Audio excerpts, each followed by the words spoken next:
दूसरी अच्छी बात यह है कि उस मेट्रो सिटी में जो सबसे हाइटेड जगह है वहां पे आप बैठ के चीजों को मॉनिटर करोगे, और अगर किसी पे डाउट है, संदेह है, तो ऊंची जगह से बैठ के उनको भी आप मॉनिटर कर सकते हो। कि अगर आप में से कोई ऐसा कैंडिडेट है जो लास्ट टाइम एग्जाम दिया था और सेलेक्ट हो गया, वैसे भाई सेलेक्ट हो जाएगा तो ये वीडियो क्यों देखेगा? मान लीजिए किसी रीजन बस देख रहा है, तो अगर आप अपना एक्सपीरियंस शेयर करना चाहते हैं ना, तो यहां पे मेरा टेलीग्राम और इंस्टाग्राम आईडी है, आप मुझे मैसेज कर सकते हैं, हम डिस्कस करेंगे, ठीक है।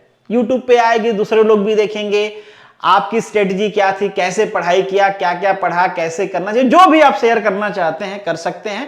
प्रीवियस ईयर के कट ऑफ क्या है, कट ऑफ के मायने क्या हैं, कितने में से कितने लोग सेलेक्ट हुए हैं, 2022 में कितने लोग अराउंड अपीयर हुए थे, उसमें से कितने लोगों का सिलेक्शन हुआ, मतलब सिलेक्शन का रेशियो क्या है। लास्ट 5 ईयर का मैं आपको पेपर भी दिखा दूंगा कि भाई पेपर बहुत हाई फाई नहीं आता है, बस आपको एक्यूरेसी के साथ थोड़ी स्पीड बढ़ा के चीजें करनी होती हैं। बीएससी किया है आपने फिजिक्स और मैथ के साथ तो आप एलिजिबल हो। अब यहां पे डाउट क्या है, कुछ लोग कहते हैं हमने बीएससी तो किया है, पर कोई कहता है मेरे पास मैथ है, फिजिक्स नहीं, कोई कहता है मेरे पास फिजिक्स है, मैथ नहीं है, कोई कहता है मैंने बायोलॉजी से किया है। भैया फिजिक्स और मैथ दोनों पढ़ा होना चाहिए, तभी आप एलिजिबल हो, वो भी 60% के साथ पास होना चाहिए। दूसरी क्राइटेरिया है कि किसी भी स्ट्रीम से आपने, किसी भी डिसिप्लिन में आपने बीटेक किया हुआ हो। यहां पे डाउट आता है डिप्लोमा वालों का। तो कंपटीशन का लेवल आप देख रहे हो, अगर जनरल में आपको सिलेक्शन लेना है तो 1000 लोग में जितने लोग अपीयर हुए थे, 1000 लोग में एक बच्चा सिलेक्टेड है। अब जितनी सीट है उस सीट के हिसाब से जितने परसेंटाइल पे सिलेक्शन हुआ है, उस हिसाब से अगर हम कैलकुलेट करें। डियर एस्पिरेंट, जॉब अपडेट में आप सभी लोगों का स्वागत है। और बहुत कम ऐसे मौके आते हैं कि हम एक एग्जाम की प्रिपरेशन कर रहे हो, कुछ टाइम पहले एग्जाम दिया हो, थोड़े से मार्क्स से रह गया हो या प्रिपरेशन में थोड़ी कमी रह गई हो और उसकी वैकेंसी दोबारा से आ जाए। अभी रिजल्ट आया है कुछ टाइम पहले और फिर से दोबारा से वैकेंसी आ गई है। अगर आप चूक गए थे पिछली बार तो इस बार ना चूकिए, फॉर्म भरिए, लग जाइए। 2-4 नंबर का जो लास्ट टाइम कसर रह गया था या प्रिपरेशन नहीं हो पाई थी या किसी के ज्यादा नंबर से भी रह गए थे, कुछ कमी रह गई थी, समझ में आ गया हो, तो इस बार कमी को दूर करिए और सिलेक्शन लीजिए। अभी जुलाई में एग्जाम हुआ था इसका 400 वैकेंसी के लिए और फिर से 356 वैकेंसी आ चुकी है एटीसी की। बहुत ही शानदार पोस्ट होती है भाई। मतलब सबसे बढ़िया बात क्या है इस पोस्ट के बारे में कि आपकी जो पोस्टिंग होगी ना वो हमेशा मेट्रो सिटी में होगी। अब भाई एयरपोर्ट कहां होगा, कॉमन सी बात है, मेट्रो सिटीज में होते हैं, वहीं पे आपकी पोस्टिंग होगी। दूसरी अच्छी बात यह है कि उस मेट्रो सिटी में जो सबसे हाइटेड जगह है वहां पे आप बैठ के चीजों को मॉनिटर करोगे, और अगर किसी पे डाउट है, संदेह है, तो ऊंची जगह से बैठ के उनको भी आप मॉनिटर कर सकते हो। बस ध्यान इतना रखना भाई कि उनको उनके ऊपर नजर गड़ाए रखने के चक्कर में कहीं उधर पायलट पूछता भाई लैंड करें, जगह खाली, आपको लैंड करो बे, कोई बात नहीं है, और जिसपे आपने नजर गड़ाया उसी के ऊपर लैंड करवा दिया उसने। तो जिम्मेदारी वाला काम है, इसीलिए कई सारे टेस्ट होते हैं आपके जब आप फाइनली डॉक्यूमेंट वेरिफिकेशन के लिए जाते हो उसके बाद, जो कि दूसरे वैकेंसीज में नहीं होते हैं। तो जिम्मेदारी वाला, रिस्पॉन्सिबिलिटी वाला काम है, पर काम बहुत रोचक है, शानदार काम है, शानदार जगह पे आपकी पोस्टिंग होती है और उससे शानदार बात की सैलरी भी बहुत मिलती है। 1 लाख से, मतलब सीटीसी काउंट करें तो 1 लाख से कम नहीं है। आगे मैं आपको दिखाऊंगा। इस वीडियो में हम क्या क्या डिस्कस करने वाले हैं यहां पे आपको नजर आ रहा होगा। उससे पहले कुछ चीजें मैं आपसे बताना चाहूंगा। एक चीज तो पहले ये है कि अगर आप में से कोई ऐसा कैंडिडेट है जो लास्ट टाइम एग्जाम दिया था और सेलेक्ट हो गया, वैसे भाई सेलेक्ट हो जाएगा तो ये वीडियो क्यों देखेगा? मान लीजिए किसी रीजन बस देख रहा है, तो अगर आप अपना एक्सपीरियंस शेयर करना चाहते हैं ना, तो यहां पे मेरा टेलीग्राम और इंस्टाग्राम आईडी है, आप मुझे मैसेज कर सकते हैं, हम डिस्कस करेंगे, ठीक है। यूट्यूब पे आएगी, दूसरे लोग भी देखेंगे, आपकी स्ट्रेटजी क्या थी, कैसे पढ़ाई किया, क्या क्या पढ़ा, कैसे करना चाहिए, जो भी आप शेयर करना चाहते हैं कर सकते हैं अगर आपकी इच्छा हो तो। बाकी इस वीडियो में एलिजिबिलिटी क्राइटेरिया अभी मैं आपको बता दूंगा, क्योंकि लास्ट टाइम वीडियो बनाया था तो बहुत सारे लोगों को डाउट था एलिजिबिलिटी क्राइटेरिया में। इसके ऊपर एक आरटीआई भी किया गया था, उसको भी बता दूंगा क्या था। एग्जाम पैटर्न हो सकता है आपने एग्जाम दिया हो तो आपको पता ही हो, जो लोग नए हैं उसके लिए हम शॉर्ट में डिस्कस कर लेंगे। सिलेबस क्या है, प्रीवियस ईयर के कट ऑफ क्या है, कट ऑफ के मायने क्या है, कितने में से कितने लोग सेलेक्ट हुए हैं, 2022 में कितने लोग अराउंड अपीयर हुए थे, उसमें से कितने लोगों का सिलेक्शन हुआ, मतलब सिलेक्शन का रेशियो क्या है, वो सारी चीजें हम यहाँ पे डिस्कस करने वाले हैं। और लास्ट 5 ईयर का मैं आपको पेपर भी दिखा दूंगा कि भाई पेपर बहुत हाई फाई नहीं आता है, बस आपको एक्यूरेसी के साथ थोड़ी स्पीड बढ़ा के चीजें करनी होती हैं। और जो पेपर मैं आपको दिखाऊंगा मेरे टेलीग्राम चैनल पे आपको उसकी पीडीएफ मिल जाएगी, मैं शेयर कर दूंगा, उसको जरूर सॉल्व कर लीजिएगा। 5, 7, 10 पेपर जो भी होंगे मैं शेयर कर दूंगा। लास्ट में हम बुक्स भी डिस्कस कर लेंगे कि आपको पढ़ना कहां से है, कितना पढ़ना पड़ेगा तो सिलेक्शन हो जाएगा। ये सारी बातें हम 1 बाय 1 करके डिस्कस करेंगे। उससे पहले जैसे मैंने बताया कुछ प्लेटफॉर्म है, अगर आप वीडियो पहली बार देख रहे हो तो सब्सक्राइब कर सकते हो चैनल को, यहां पे मुझसे जुड़ सकते हो, कोई सवाल हो तो पूछ सकते हो।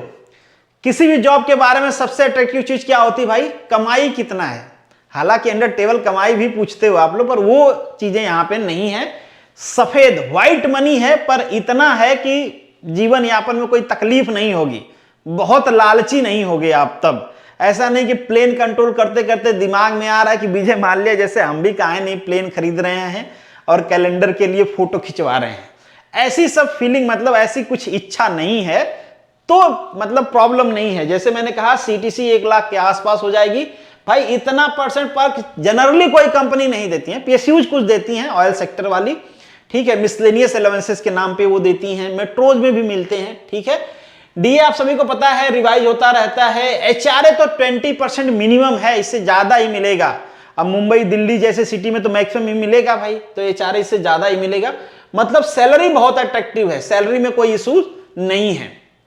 नेक्स्ट है कोई नेगेटिव मार्किंग नहीं है, तो अगर आप पढ़ने में थोड़ा कमी है तो जय माता दी वाला ऑप्शन भी, मतलब अपनी किस्मत भी आजमा सकते हो आप कि हो लकी, या फिर ऐसे ही लग जाते हैं जब किस्मत पे आती है। तो टेस्ट होगा आपका, टेस्ट मतलब ऑनलाइन टेस्ट होगा, उसके बाद आपको शॉर्टलिस्ट किया जाएगा। मतलब 2.5 के आसपास लोगों को शॉर्टलिस्ट किया जाता है। हालांकि इस पे भी आरटीआई हुआ था लास्ट टाइम। आरटीआई से याद आया कि हम क्राइटेरिया के बारे में बात नहीं की, अभी बता देता हूं आपको। तो इतने के आसपास लोगों को शॉर्टलिस्ट किया जाता है, ठीक है, अराउंड लास्ट टाइम इस पे आरटीआई हुआ था, उन्होंने साफ साफ कुछ बताया नहीं। पर इसके बाद आपका डॉक्यूमेंट वेरिफिकेशन रहता है, वॉइस टेस्ट रहता है, और एक साइको एक्टिव सब्सटेंस का टेस्ट रहता है कि भाई ऐसा कोई सब्सटेंस आप कंज्यूम तो नहीं कर रहे हैं जिससे आपकी जो मेंटल स्टेटस है वो चेंज हो सकता है, ठीक है। तो ये सारे टेस्ट होते हैं। उसके बाद आपको फाइनल जो ज्वाइनिंग होती है थ्रू मेल कम्युनिकेट किया जाता है और आगे का प्रोसेस होता है, ट्रेनिंग भी होगी। उसके बाद आपको जो जॉब लोकेशन है वो दिया जाएगा। पूरे इंडिया में कहीं पे भी आपकी पोस्टिंग हो सकती है, ऐसा डिमांड नहीं कर सकते कि मेरे घर के बगल में एयरपोर्ट बना के पोस्टिंग दे दो, ये सब बकवास वाली डिमांड नहीं चलेगी। एलिजिबिलिटी क्राइटेरिया में बताते चलता हूं, लास्ट टाइम कई सारे लोगों को कंफ्यूजन हुआ था। 2 कंफ्यूजन है जनरली। क्वालिफिकेशन क्या कहते हैं, ये क्वालिफिकेशन में कहा गया है कि अगर आप जनरल साइंस ग्रेजुएट हो, मतलब बीएससी किया है आपने फिजिक्स और मैथ के साथ, तो आप एलिजिबल हो। अब यहां पे डाउट क्या है, कुछ लोग कहते हैं हमने बीएससी तो किया है, पर कोई कहता है मेरे पास मैथ है फिजिक्स नहीं, कोई कहता है मेरे पास फिजिक्स है मैथ नहीं है, कोई कहता है मैंने बायोलॉजी से किया है। भैया फिजिक्स और मैथ दोनों पढ़ा होना चाहिए, तभी आप एलिजिबल हो, वो भी 60% के साथ पास होना चाहिए। दूसरी क्राइटेरिया है कि किसी भी स्ट्रीम से आपने, किसी भी डिसिप्लिन में आपने बीटेक किया हुआ हो। यहां पे डाउट आता है डिप्लोमा वालों का। जनरली जो बच्चे 12th के बाद बीटेक करते हैं वो फिजिक्स और मैथ पढ़ते हैं, ये बेसिक क्राइटेरिया है उनकी कि फिजिक्स और मैथ आपके सिलेबस में होना चाहिए, आपने पढ़ा हुआ होना चाहिए फिजिक्स और मैथ किसी भी सेमेस्टर में। तो जनरली जो 12th के बाद करते हैं वो हर यूनिवर्सिटी में पढ़ते हैं। प्रॉब्लम क्या होती है डिप्लोमा वालों को, डिप्लोमा D2D एडमिशन होता है, सीधे सेकेंड ईयर में एडमिशन होता है, तब तक मैथ फिजिक्स वाला काम खत्म हो गया रहता है। काफी सारे यूनिवर्सिटी में वो नहीं पढ़ पाते हैं। तो इस पे आरटीआई लगाया था बच्चा, और साफ साफ मेंशन किया गया था क्वेश्चन में कि मैंने डिप्लोमा किया है, डिप्लोमा में मैंने मैथ और फिजिक्स पढ़ा हुआ है, पर मेरे ग्रेजुएशन में बीटेक में मैंने मैथ और फिजिक्स नहीं पढ़ा हुआ है, तो क्या मैं एलिजिबल हूं। जवाब साफ साफ नहीं दिया गया कि आप एलिजिबल हैं या नहीं हैं। कहा गया कि जो भी एलिजिबिलिटी क्राइटेरिया है वो एडवर्टीजमेंट में क्लियर कट मेंशन किया गया है। इसका मतलब साफ होता है कि आपको ग्रेजुएशन में फिजिक्स और मैथ होना कंपलसरी है, नहीं है तो बेवजह अपना टाइम खराब ना करें, दूसरे एग्जाम की प्रिपरेशन करें। दूसरी बात 10th और 12th में इंग्लिश होना कंपलसरी है, आप इंग्लिश एज ए सब्जेक्ट पढ़े हो तभी आप एलिजिबल हो। ये सब बेसिक क्राइटेरिया होनी चाहिए। एक इंपॉर्टेंट बात और कि आपकी जितनी भी क्राइटेरिया हैं, चाहे वो एज का हो, क्वालिफिकेशन का हो, या दूसरे जो क्राइटेरिया हैं रिजर्वेशन से रिलेटेड डोमेन, आपके कास्ट सर्टिफिकेट का हो, जितनी भी क्राइटेरिया हो, इनकम सर्टिफिकेट का हो, सबकी जो रेफरेंस डेट होगी that is the last date of the application, that is 21 January 2023, इससे पहले की होनी चाहिए।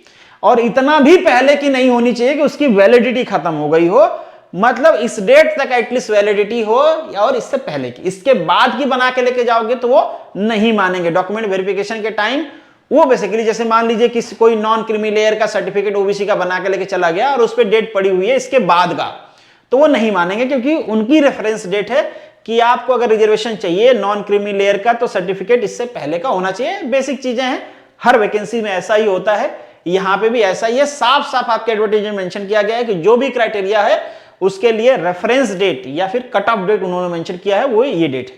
ठीक बात। तो मुझे नहीं लगता कि क्राइटेरिया को लेके कोई डाउट होगा। स्टिल आपके मन में कोई डाउट है तो जैसे मैंने बताया सारे प्लेटफॉर्म है, यहां पे आप मुझे लिख सकते हैं। सैलरी के बारे में हमने डिस्कशन कर लिया, सिलेक्शन के बारे में भी डिस्कशन हो चुका है। भाई सिलेक्शन इलेक्शन जो भी है, सैलरी वैलरी ये सब तब मिलेगी जब पढ़ोगे, सिलेक्शन लोगे तब।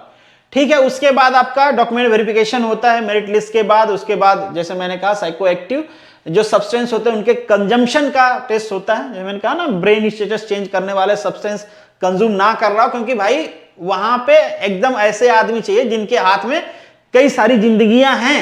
ठीक है। और कई बार इमरजेंसी की चीजें होती हैं तो बहुत परफेक्ट आदमी चाहिए होता है, क्योंकि आपको ही सारा चीज मॉनिटर करना होता है, पूरा ट्रैफिक आपको मॉनिटर करना होता है। ठीक बात। इसके बाद सिलेक्शन के बाद आपको 3 ईयर की सर्विस मिनिमम है, नहीं तो आपको 7 लाख रुपए का बॉन्ड है जो कि देना पड़ेगा। ये मतलब आपको फिलअप करना पड़ेगा। और पोस्टिंग के लिए लिखा गया है भाई कि कहीं पे भी पोस्टिंग होगी आपको बकैती नहीं करनी है कि भैया हम पोस्टिंग नहीं लेंगे। पैटर्न की बात कर लेते हैं तो यहां पे आप देख पाओगे 60 मार्क्स में आएगा 20 मार्क्स की इंग्लिश। अभी मैं दिखाता हूं इंग्लिश का लेवल क्या है, रीजनिंग का लेवल आसान होता है। फिर है रीजनिंग आपका आएगा, न्यूमेरिकल एबिलिटी आता है, जनरल नॉलेज आता है। जनरल नॉलेज में जनरली मैंने देखा है सारे पेपर में अराउंड स्टैटिक्स जनरल नॉलेज के क्वेश्चन होते हैं। करंट अफेयर के क्वेश्चन नहीं पूछा हुआ है, क्यों नहीं पूछा हुआ है पता नहीं। फिर इसके बाद फिजिक्स और मैथ के क्वेश्चंस रहते हैं, ये बिल्कुल 10th लेवल के कहा गया है। ये भी है कि 12th लेवल के भी होते हैं। 12th लेवल की मैथ होती है, पर फिजिक्स मैक्सिमम फिजिक्स 10th और 11th 12th के भी हैं, बट मैक्सिमम सिंपल फिजिक्स है, सिंपल साइंस है, तो आप साइंस की बुक पढ़ सकते हो। हालांकि कई सारे राइटर्स की स्पेसिफिक एटीसी के लिए बुक आती है, आप ले सकते हो। अरिहंत मैं जनरली रिकमेंड करता हूं, जितनी भी बुक आप पढ़ोगे अरिहंत पब्लिकेशन की, वो ध्यान रखते हैं क्वालिटी के, क्वेश्चन के, आंसर के और एक्सप्लेनेशन के, तो आप वो बुक ले सकते हो अरिहंत पब्लिकेशन। ठीक बात। यहां पे मैंने मेंशन कर दिया है सिलेबस आपका क्या है, पर सिलेबस से ज्यादा आपको चीजें ये समझनी है कि किस टाइप के क्वेश्चन आते हैं और कहां से आते हैं। ठीक है। कौन सा टॉपिक इंपॉर्टेंट है ये पता चलेगा आपको प्रीवियस ईयर के क्वेश्चन पेपर से। अभी मैं आपको दिखाता हूं प्रीवियस ईयर का क्वेश्चन पेपर। अब बात करते हैं कट ऑफ का। क्वेश्चन पेपर में दिखा देता हूं अगर आपको चाहिए तो, उसके बाद हम कट ऑफ की बात कर लेंगे। कट ऑफ भी बड़ा इंटरेस्टिंग है कि किस तरीके से आपको करना है। पहले मैं आपको ये दिखा देता हूं, ये रहा आपका पेपर। ये एडवर्टीजमेंट है, होप सो आप लोगों ने देख लिया होगा। जो काम की बातें थे वो मैंने बता ही दिया है, ऐसा कुछ अब इसमें है नहीं। जो कोई दिक्कत हो रही तो आप एक बार रीड आउट जरूर कर लेना। ये देखिए, ये 2015 का पेपर है। ठीक है। नीचे आप स्लाइड करोगे आपको क्वेश्चन नजर आ रहे होंगे। क्वेश्चन देखो, ये जनरल साइंस के क्वेश्चन है, तो आसान क्वेश्चन ही है, ऐसा कुछ नहीं है कि मतलब आपको करने में बड़ी तकलीफ होगी। बड़े हाई फाई क्वेश्चन है यार, कहां से पढ़ें, इतना खतरनाक क्वेश्चन आ गया कि फंडामेंटल मुझे आ रहा था फिर भी मैं सॉल्व नहीं कर पाया। नहीं जी, ऐसे क्वेश्चन नहीं पूछे जाते हैं। ठीक है। ये 2015 का, ये 2016 का पेपर है, ये भी देख लीजिए भाई साहब। आप जैसे सीक्वेंस है ना वैसे ही क्वेश्चन भी पूछे जाते हैं। 20 क्वेश्चन इंग्लिश के रहेंगे, तो अगर शुरू में इंग्लिश है तो पहले 20 क्वेश्चन इंग्लिश के हो जाएंगे। अगर शुरू में रीजनिंग है तो 20 क्वेश्चन रीजनिंग के हो जाएंगे। एफटी का है तो एफटी का 20 क्वेश्चन नहीं 50 क्वेश्चन, फिर 50 क्वेश्चन उसके हो जाएंगे। और अगर 60 क्वेश्चन स्टार्ट कर रखा है साइंस के तो जनरल साइंस के हो जाएंगे। तो आप ये देख लीजिए क्वेश्चन, मतलब आसान आसान से क्वेश्चन है। ये जनरल साइंस के क्वेश्चन है आपके। मैथ के भी क्वेश्चन आते हैं, मैथ के भी क्वेश्चन ऐसे नहीं रहते हैं कि आप सॉल्व नहीं कर पाओगे अगर थोड़ा बहुत आपने पढ़ा है तो। ठीक है। तो बस ये कुछ क्वेश्चन पेपर ये मैं आपको शेयर कर दूंगा, आप डिटेल में वहां पे देख पाओगे। ये 2018 का पेपर है, ये देख लीजिए। ये मतलब पहले ऊपर आपके जनरल नॉलेज के क्वेश्चन है, 10 क्वेश्चन जनरल नॉलेज के रहेंगे, उसके बाद दूसरा सेक्शन स्टार्ट होगा। ठीक है। तो यहाँ पे आपके देखिए ये नया सेक्शन स्टार्ट हो गया। ठीक है, क्वेश्चन 1। ठीक है, तो इस तरीके से क्वेश्चन पेपर है। ये रीजनिंग का है, रीजनिंग के बाद आपका इंग्लिश या फिर आपका 60 मार्क्स स्टार्ट हो जाएगा। तो जो भी है, ये 2021 का पेपर है, ठीक है, ये और ये 2022 का है अभी वाला। आप में से काफी सारे लोगों ने इसको दिया भी होगा, ठीक है। तो ये कुछ पेपर हैं, ये आपको टेलीग्राम पे मिल जाएंगे, तो इसकी टेंशन मत लीजिए। आप एकदम आराम से इसको बैठ के सॉल्व करिएगा कि भाई कितने नंबर आपके आ रहे हैं, कितने नहीं आ रहे हैं। हम लोग आगे का डिस्कशन कर लेते हैं, थोड़ा देखते हैं कि बेसिकली है क्या, कंपटीशन का लेवल क्या है, समझने की कोशिश करेंगे। ये देखिए, ये है पहले इंटरव्यू हुआ करता था 2012, 13, 2015, 16 उस टाइम का मैंने लिखा हुआ है। इसका डिस्कशन हमने इससे पहले एक वीडियो बनाया था, उसमें किया हुआ है। वीडियो लास्ट में मिल जाएगी, अगर आपको देखना है तो देख लेना। आज मैं आपको केवल इसके बारे में डिस्कस करूंगा जो 2022 का रिजल्ट आया है। 2022 के यहां पे जो मार्क्स दिख रहे हैं ना, जो 120 का पेपर होता है, ये आपको 120 में मार्क्स नहीं है, ये परसेंटाइल है कि इस परसेंटाइल से ऊपर वाले बच्चों का सिलेक्शन हुआ है। मतलब इस परसेंटाइल से लेके इससे ऊपर वालों का सिलेक्शन हुआ है। अब आपको समझ में नहीं आ रहा होगा भाई कितने मार्क्स पाने हैं, ये तो कैलकुलेट करना थोड़ा मुश्किल है। तो एक रिक्वेस्ट और है आप लोगों से कि अगर आपने लास्ट टाइम का एग्जाम दिया होगा तो हम ये प्रेडिक्शन कर सकते हैं, अगर कमेंट बॉक्स में आप अपनी परसेंटाइल और आपके मार्क्स कितने थे, एक्चुअल रॉ मार्क्स ना, जिसे हम रॉ मार्क्स कहते हैं ना आपके, वो कितने थे, अगर उसके रेफरेंस में आपका परसेंटाइल कितना आया था, अगर वो आप कमेंट बॉक्स में लिखते हो, कुछ बच्चे लिख देंगे तो आइडिया लग जाएगा कि कितने मार्क्स पे सिलेक्शन स्टार्ट हुआ है। अभी हम कंपटीशन का लेवल आपको बता सकते हैं इसके बेसिस पे, और इसके बेसिस पे मैथमेटिकल एनालिसिस करके मैंने ये भी देखा कि कितने बच्चे अपीयर हुए होंगे, किस कैटेगरी के कितने बच्चे अपीयर हुए होंगे, वो भी मैं आपको बताता हूं कैसे कैलकुलेट किया हुआ है। अगर आपको परसेंटेज और परसेंटाइल में डिफरेंस पता होगा, कैसे निकालते हैं, ये सब पता होगा, तो बहुत कोई रॉकेट साइंस मैंने भी नहीं लगाए हैं, ठीक है। ये परसेंटाइल है, कहा गया है कि इस परसेंटाइल और इस परसेंटाइल से ऊपर के लोग सेलेक्ट हुए हैं, किसमें, जनरल कैटेगरी में। अब जनरल कैटेगरी में सीट कितनी थी 2022 में, ये अलग ही आ गया यार। अब जनरल कैटेगरी में सीट कितनी थी 2022 में, तो जनरल कैटेगरी की सीट है 163, ठीक है। मैं आपको समझाता हूं मैं क्या कहना चाह रहा हूं।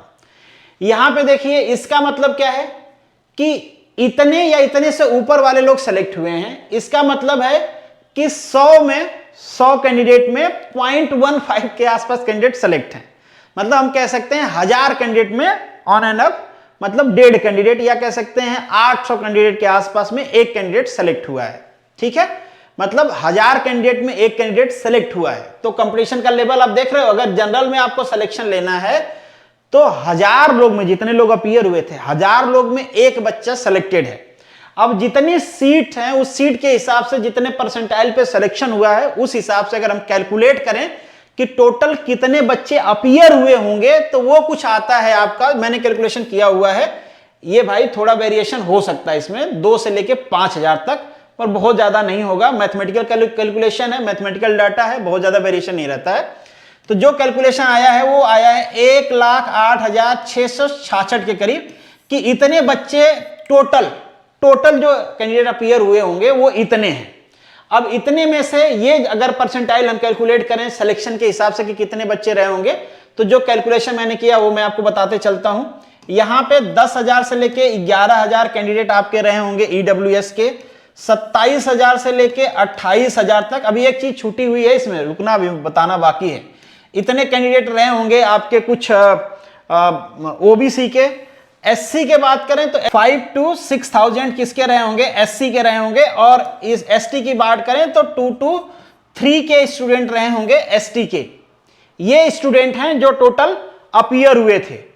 पर अगर हम बात करें, ये टोटल कैंडिडेट हैं। अब इन टोटल कैंडिडेट में जनरल वालों की अगर हम बात करें तो ये आता है कुछ 60,000 से 64,000 अगर हम जनरल की कैलकुलेशन करें। पर ये जनरल के वो बच्चे हैं जिनके बेसिस पे जनरल कैटेगरी का सिलेक्शन हुआ है। जनरल की वो बच्चे नहीं है जिन्होंने जनरल कैटेगरी से फॉर्म भरा था। फॉर्म भरने वाले थोड़े कम होंगे। क्यों कम होंगे? क्योंकि जनरल कैटेगरी में तो कोई भी जा सकता है। मतलब जिस बेसिस पे परसेंटाइल जनरल कैटेगरी का कैलकुलेट किया गया होगा सिलेक्शन वाला, उसमें तो कोई भी चला गया होगा। तो ये आप मान के चलो कि इसमें काफी सारे बच्चे ईडब्ल्यूएस के भी होंगे, काफी सारे बच्चे आपके ओबीसी के भी होंगे, एसटी के भी कुछ होंगे, एसटी के भी कुछ होंगे, ठीक है। तो हम ये कह सकते हैं कि ये जो 10,000 वाला रेशियो है ये मान लीजिए 15,000 तक पहुंच जाएगा, ये 35,000 तक पहुंच जाएगा, ये कुछ मान लो 10,000 तक पहुंच जाएगा, ये कुछ 5,000 तक पहुंच जाएगा। तो एक रफ फिगर आप कह सकते हो कि 15,000 ईडब्ल्यूएस वाले रहे होंगे, कुछ 35,000 के आसपास आपके ओबीसी वाले बच्चे रहे होंगे, कोर बच्चे एकदम कैटेगरी की हम बात करें, कुछ आपके 8 से लेके 10,000 तक आपके एससी रहे होंगे, कुछ 5,000 के आसपास एसटी कैटेगरी के कैंडिडेट रहे होंगे। अब इन सब जोड़ लोगे तो इसमें से माइनस कर दीजिए, वो बच्चे कुछ मान लीजिए आपके 45,000 के आसपास के अराउंड, आप 40 से लेके 45,000 के आसपास जनरल कैटेगरी के कैंडिडेट रहे होंगे। ये कुछ अनुमान है, मैथमेटिकल कैलकुलेशन है according to the selection ratio कि हर कैटेगरी से कितने बच्चे सेलेक्ट हुए हैं और उस कैटेगरी की कितनी सीट है, उस रेशियो के हिसाब से कितने बच्चे अपीयर हुए होंगे। जैसे हम बात करें ईडब्ल्यूएस की, तो ईडब्ल्यूएस 100 में से 0.4 मतलब 1000 में से कुछ 4 बच्चे ईडब्ल्यूएस कैटेगरी के पिक किए गए हैं, 1000 में से 4, ठीक है।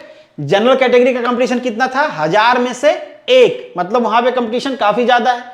उससे कुछ कम कंपटीशन यहाँ पे 1000 में से 4 बच्चे सेलेक्ट हुए हैं। वैसे ही कुछ ईडब्ल्यूएस का है, 1000 में से कुछ 4 बच्चे सेलेक्ट हुए हैं। यहाँ पे एससी कैटेगरी की बात करोगे आप तो ये 1.5 आ जाता है, तो आप कह सकते हो 1000 में कुछ 15 बच्चे सेलेक्ट हुए हैं, और यहाँ पे आप कह सकते हो 1000 में से कुछ 20 बच्चे सेलेक्ट हुए होंगे।